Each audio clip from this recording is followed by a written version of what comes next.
and aspiring critics to take their seat, but we'll give it our best shot here. If you guys would like to get started.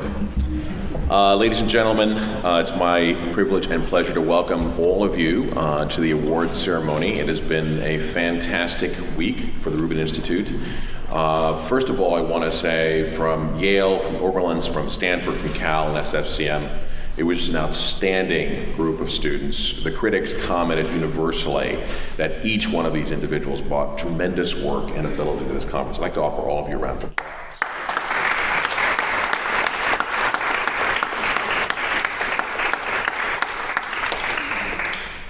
We also had such a fantastic and distinguished group of critics across the board. Beginning with this, our own Josh Cosman here in town did a fantastic, where's Darius? Josh did a great job.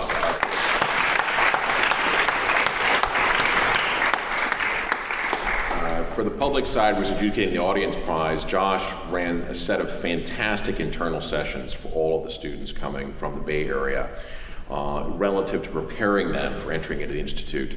Also, he was kind enough to offer us a video as well, which is extremely popular. People actually love that as well. And so, Josh, I can't thank you enough. We also had Steve Wynn with us, and Wynn Delacoma as well as came in. And of course, Ann Majette, Tim Page, John Rockwell, Alex Ross, and Heidi Whalson, and Mr. Tomasini for the keynote address. I'd like to thank all of them for such...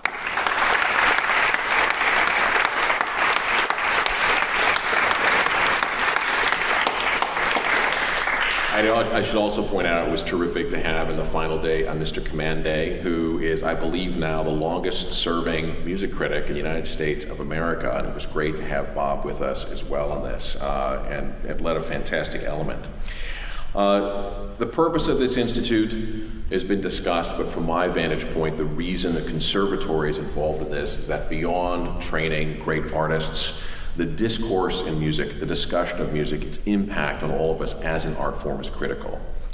And really, while that unfolds within the context of the Academy, vis-a-vis the scholarship around music, in so many ways it is the public discourse, our interaction with art as individuals in our daily lives, which really creates the relationship we have with it. The way we begin to think about art, I think, is so many times it's driven by a critical voice. When Steve Rubin imagined this, it was about maintaining an effort to insist that quality always remained part of that critical voice, that it was an informed voice, a voice of context, one most importantly of perspective. And while the medium we may use for communication, say moving from print media to an online communication with one another may change, and also allows for perhaps greater interaction, the notion of a concise, well-turned review was really quite critical to insisting on that level of quality. So the Institute has been driven by those principles. I think the principle is important for us to honor, and that is why we have worked so hard in San Francisco to bring it here and to also bring it to this level as far as the students we now have in the program. I also want to take a point to thank a great set of performance partners. The San Francisco Symphony, the San Francisco Opera, Philharmonia Baroque, and Cal Performances all came together in an enthusiastic fashion around this event. As Steve said to me, we felt welcomed by these organizations of San Francisco. At first, it may seem contrary that performing arts institutions are going to say, yes, yes, bring all the critics, because the fact is occasionally they disagree with what a critic may say about their work. But at the end of the day, the reason they're so enthusiastic is they recognize that that critical voice is so important to the future of classical music. And they want in particular to recognize the critics we invited to this panel. And that cooperation between the educational components of the Civic Center and the presenters of the Civic Center made a huge difference, I think, for all of us. Before we get to the award ceremony, I want to thank some internal folks. Birgit Hottenrott, who was working with us on the program.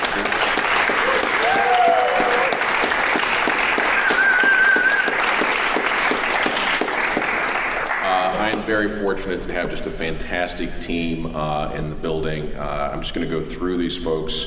First of all, as a consultant, Laura Grant, but Stacy Collison, Sam Smith, Christian Mills, Carissa Eibert, Jennifer Seaman, Beatrice Americo. All of our students, by the way, worked on this. I want to shout out to Albert, Kevin, Tamara, and Brian, of course, who work in the president's office. Lucky them upstairs. They do such a fantastic job for us. This group of individuals comes together every day at the Conservatory to do great work. And I also see Michael Lawrence back here as well, I know was instrumental. And I have to say that with what is a small team, great things are achieved. And I can't thank them enough for the work they do on behalf of the Institute. So my thanks to all of you. Everyone in this room made this possible. Before we move forward and award the prizes, I would like to invite to the podium Stephen Rubin, who is the benefactor for the Institute.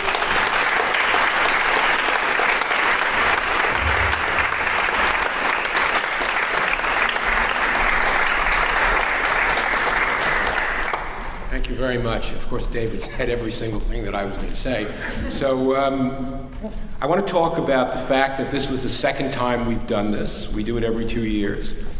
And in my mind, the constant in this is the absolutely extraordinary group of critics that we put together who blessedly came back for a second time and informed me this morning to my delight that they'll be back for a third time.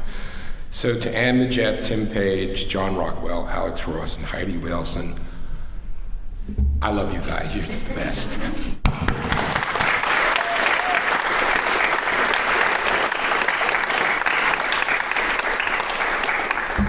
And locally, Josh Karsman, super. Thank you so much.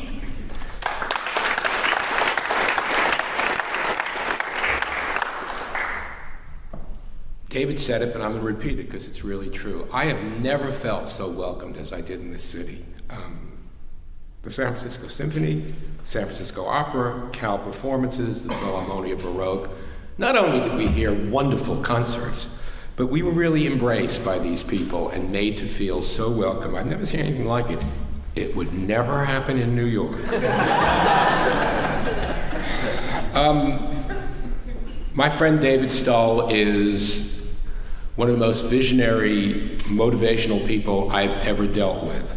And I say this all the time, and it bears repeating. The first time we met, when I grabbed hold of my wallet, he took a completely unfocused idea, trust me, really unfocused, and had this vision and made it happen. You'll be pleased to know that this morning we were discussing the third year, and we're going to make it happen even better. And it's so incredibly wonderful to have this dynamic leader.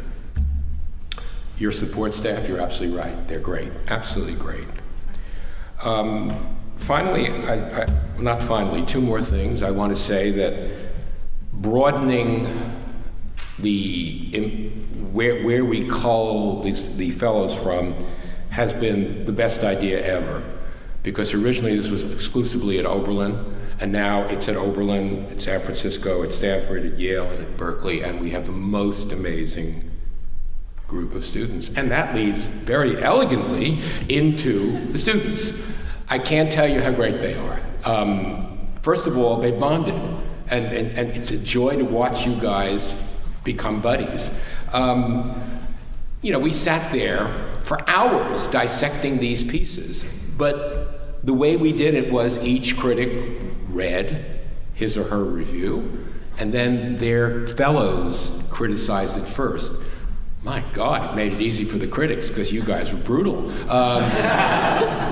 kind of honesty that you portrayed and the kind of receptivity that the critics, it was so open to all these criticisms. It was just a joy. So as I think you can hear in my voice, this has been an exhilarating, somewhat exhausting, but exhilarating week, and I just want to thank each and every one of you for a fantastic experience.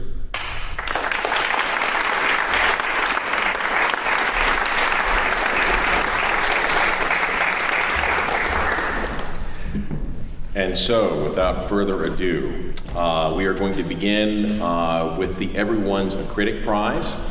We had a wonderful series of submissions by individuals for all the concerts involved. However, the winner of the prize for Philharmonia Baroque Review is Karen Baumer. Karen?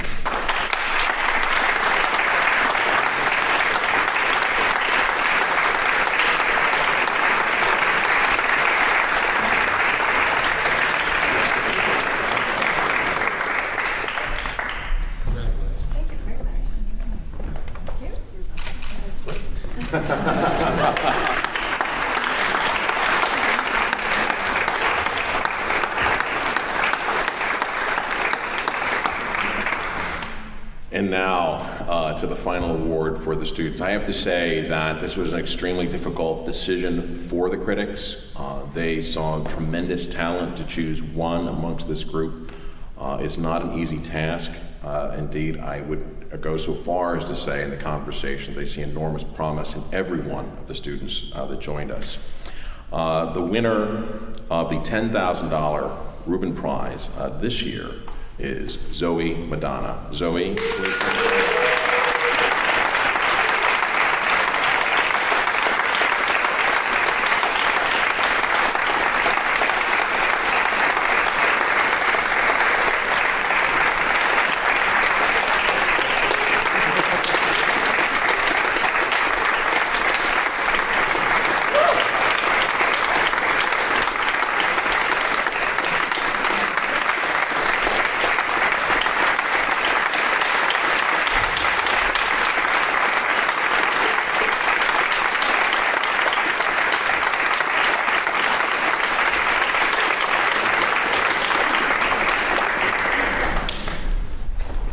If everyone would take their seat just for a moment. Steve had an opportunity to make some remarks on my behalf, but I need to say, when this all began in Steve's office, as the dean of the Oberlin Conservatory, I actually am embarrassed to admit that I hadn't really spent much time thinking about music criticism. I will be completely candid. My view on the role as dean was to really advance the art and practice of instruction. How do we transform students vis-a-vis the educational opportunities we give them? And thinking about that on a constant basis, while certainly I was aware of the major critics and read reviews, it didn't enter into my consciousness. What Steve did was inspire me to think about that in a very significant way by pointing to it in a way that I'd never really considered. And that's what led to the Institute. It's what caused me to say this is something that does need to be done, that it seems at first glance outside the frame of what the mission of a conservatory might be, but then as soon as you remotely address it from the standpoint of contemplation, you recognize, no, it's exactly in the frame of what every conservatory should be. So the expansion of the opportunity to the different schools, taking this to a larger level was about reminding ourselves how important this is. But the great thing for me is not only did we get a great institute and a great supporter of the arts, but I got a great friend. So I want to thank you, Steve, so much.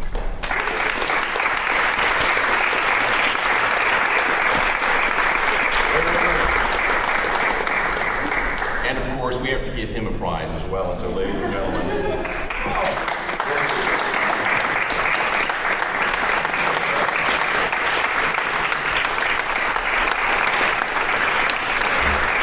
we have all of our student critics have signed this award, and as they were writing 400-word reviews, they wrote very small. Ladies and gentlemen, thanks, Steve, for everything. We really appreciate it.